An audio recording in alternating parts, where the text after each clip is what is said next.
আসসালামু আলাইকুম। অবিরাম বাংলার সংবাদে সবাইকে স্বাগত জানাচ্ছি। আমি নাইম ফাথম মুবিন। শুরুতেই বিআরবি কেবলস সংবাদ শিরোনাম। জানিয়ে দেব সর্বশেষ আপডেট বাংলা সংবাদ। শুরুতেই শিরোনাম। শুরুতেই জানাবো আওয়ামী লীগ অফিস এখন পতিতা ও মাদকসেবীদের দখলে, থাকছে বিস্তারিত প্রতিবেদন। এদিকে আওয়ামী লীগকে আগামী নির্বাচনে দেখতে চায় জাতীয় পার্টি। প্রিয় দর্শক, পুরো রিপোর্টটি উপস্থাপন করছি, ভিডিওটি না টেনে দেখতে থাকুন। জানাবো হাসিনার দোসর জিএম কাদের এত বড় কথা বলার সাহস পায় কি করে, প্রশ্ন রিজভির। এবং সর্বশেষ জানাবো বন্ধ করতে চাইলে করুক, ভারত কি বিনা পয়সায় পণ্য দেয়, প্রশ্ন উপদেষ্টা শাখাওয়াতের। এতক্ষণ শুনছিলেন সংবাদ শিরোনাম, এখন থাকছে বিস্তারিত।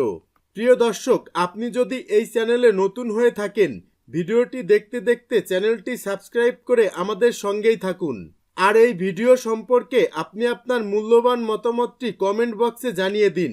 আর হ্যাঁ প্রিয় দর্শক, জানিয়ে দিন ভিডিওটি কোথা থেকে দেখছেন। আওয়ামী লীগ অফিস এখন পতিতা ও মাদকসেবীদের দখলে। একসময় বাংলাদেশের রাজনীতির ক্ষমতার কেন্দ্রবিন্দু ছিল এই ভবন।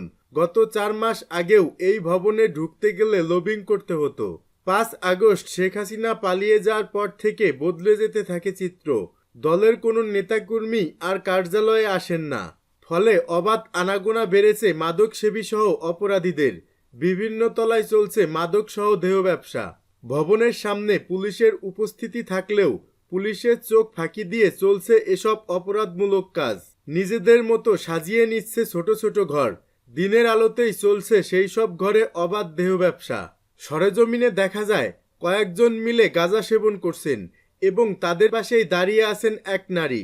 রাতের আধারে এই ভবন আরও ভয়ঙ্কর রূপ ধারণ করে।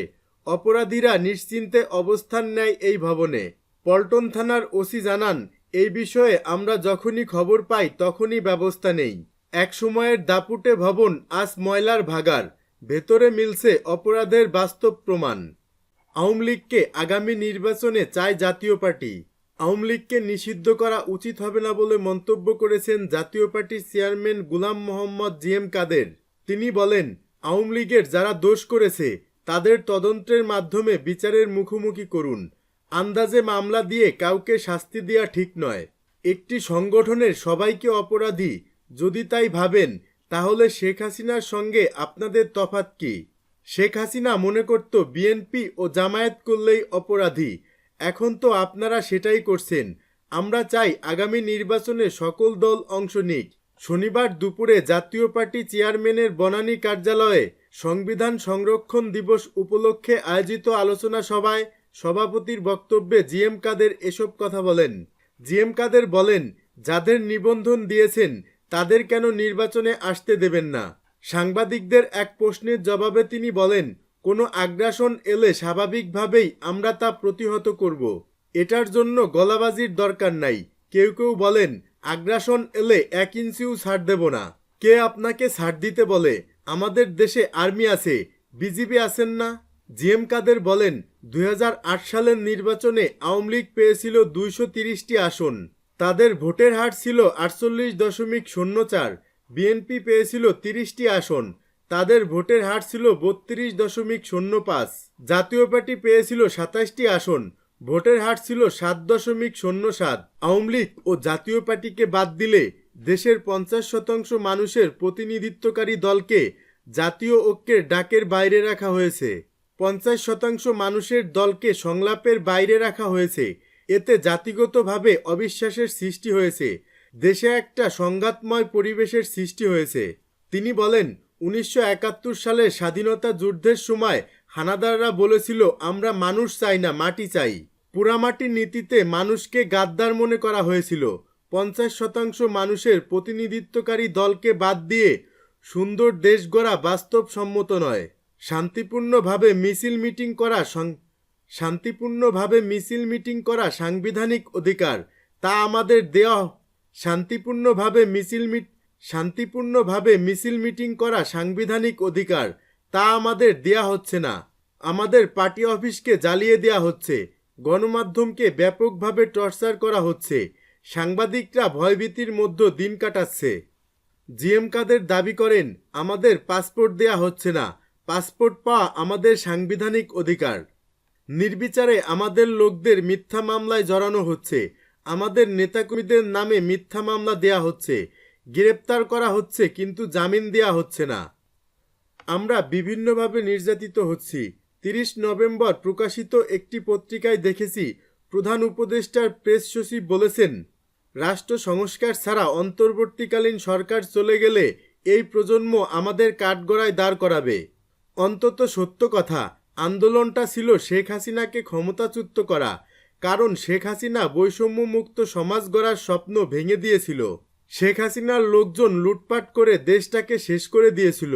একটি সুন্দর নির্বাচনের মাধ্যমেই জাতির মুক্তি মিলবে, যে নির্বাচনের মাধ্যমে সকল ধরনের মানুষের মতামতের ভিত্তিতে একটি সরকার গঠিত হবে।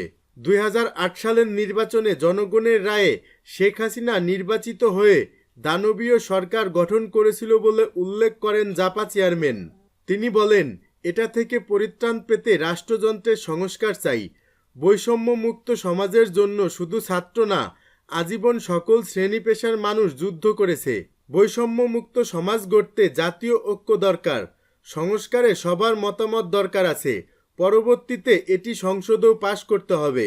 জিএম কাদের দাবি করেন, কয়েকদিন আগে প্রধান উপদেষ্টা একটি জাতীয় ঐক্যের ডাক দিয়ে কয়েকটি রাজনৈতিক দলের সঙ্গে মত বিনিময় করেছেন। এতে জাতীয় ঐক্যের নামে জাতীয় অনৈক্যের সূচনা হলো। 48টি নিবন্ধিত দলের মধ্যে মাত্র 18টি দলের সঙ্গে মত বিনিময় করেছেন তিনি। হাসিনার দোসর জিএম কাদের এত বড় কথা বলার সাহস পায় কি করে, প্রশ্ন রিজভির। ভারতের গোয়েন্দাদের ল্যাবরেটরিতে শেখ হাসিনা ও জিএম কাদেরের জন্ম। হাসিনার দোসর জিএম কাদের এখন এত বড় কথা বলার সাহস পায় কি করে?